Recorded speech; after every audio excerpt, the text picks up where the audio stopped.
Salut, c'est Agathe. Bienvenue dans Parole de Terre. Vous vous rappelez, dans la dernière vidéo, j'étais avec Nicolas, éleveur, qui nous expliquait qu'il donnait à ses animaux de la luzerne, et notamment de la luzerne déshydratée. Et bien aujourd'hui, on va aller s'intéresser à cette partie, la partie déshydratation.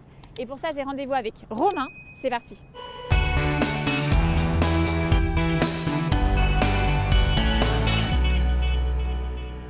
Salut Romain. Bonjour Agathe. Merci de nous accueillir. De rien, avec plaisir. Explique-nous là où est-ce qu'on est et qu'est-ce que tu fais? Alors ici vous êtes sur le site de Changé, coopérative de déshydratation, dans le département de la Mayenne. Ici c'est tout simple, en fait on réceptionne du fourrage, là c'est de la luzerne, donc fraîche, humide, qu'ensuite on évapore l'eau contenue dans ce fourrage pour en faire des granulés de luzerne. D'accord, donc c'est ces petits bouchons là que Nicolas l'éleveur donnait à ses brebis. Exactement. D'accord. Et alors raconte-nous comment tu fais pour passer de ça à ça. Alors il y a plusieurs étapes, c'est-à-dire que là tout d'abord, Nicolas, on va avoir ses parcelles, on détermine le stade optimum pour couper la luzerne. Vient ensuite le process de préfanage, c'est-à-dire qu'en fonction de la météo qui se produit ici chez nous, on essaye de tirer au maximum du soleil pour évaporer l'eau au champ, pour en avoir moins à évaporer à l'usine. Ok, donc une fois qu'on est là, je vois qu'il y a des choses là-bas. Comment ça se passe? C'est cette partie de déshydratation en elle-même? Comment ça se passe? Alors, une fois le produit frais réceptionné, il passe dans un tambour sécheur. C'est en fait une grande machine à laver avec plein de pales dedans, et où le fourrage est brassé.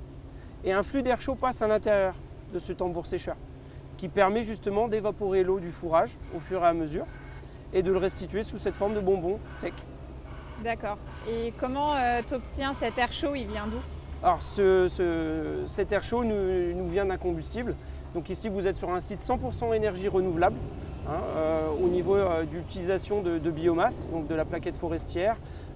Et puis également on est sur un site avec notre voisin Séché Eco-Industrie, qui nous fournit par une voie de cogénération cette énergie qui nous sert justement à déshydrater nos fourrages. Donc là, ce qu'on voit sortir de la cheminée, c'est uniquement de l'eau qui s'évapore. Exactement. C'est ça? Ok. Tout à fait. Et vous en déshydratez combien de tonnes de luzerne par an? Sur ce site de Changé et sur celui de Domanier, proche de Rennes, on déshydrate annuellement 35 000 tonnes de luzerne, ce qui équivaut à 16 000 tonnes de soja évitées en importation. D'accord. Alors, tu disais tout à l'heure que vous étiez une coopérative. Oui.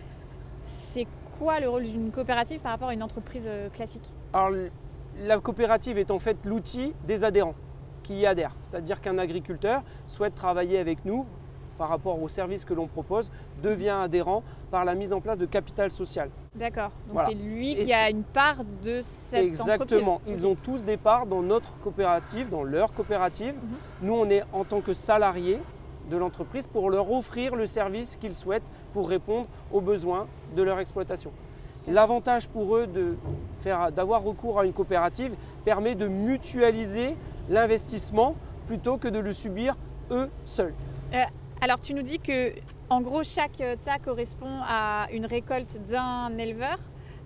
Comment est-ce que Nicolas, qu'on a vu tout à l'heure, peut savoir que c'est vraiment sa luzerne qui va revenir chez lui? Comment ça se met en place? Oui, il y a plusieurs maillons en fait dans la traçabilité. Il y a une traçabilité qui est déjà présente au champ par les conseillers avec l'identification d'un panneau qui, avec un numéro d'adhérent, identifie la parcelle vraiment de la personne. Ensuite, au niveau, on élabore quotidiennement un planning pour nos chauffeurs de faucheuses, d'endaineurs, d'ensileuses. Donc on sait vraiment qu'on est chez Nicolas et pas chez le voisin. Et ensuite, les camions vident ici le lot de Nicolas avec encore cette pancarte qui la suit du champ jusqu'à chez nous. Ensuite, quand ça passe au niveau de l'usine, tout est automatisé via un seul numéro de chantier qui est en fait l'ADN du lot de Nicolas. On trouve tout ce qu'on a besoin.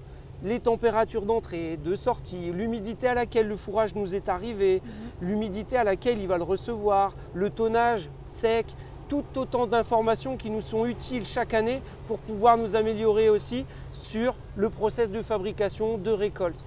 Ok, donc c'est super tout ça. Visiblement, la luzerne, c'est une plante d'avenir. Eh ben, tu ne crois pas si bien dire, puisque d'année en année, on augmente de surface en luzerne, puisque nos adhérents sont de plus en plus intéressés pour cultiver cette plante d'avenir et vertueuse de l'environnement. Ok, bah, merci beaucoup Romain pour toutes ces explications.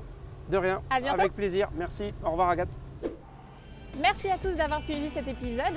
La saga Luzerne est presque terminée et la prochaine fois je vous emmène voir un apiculteur.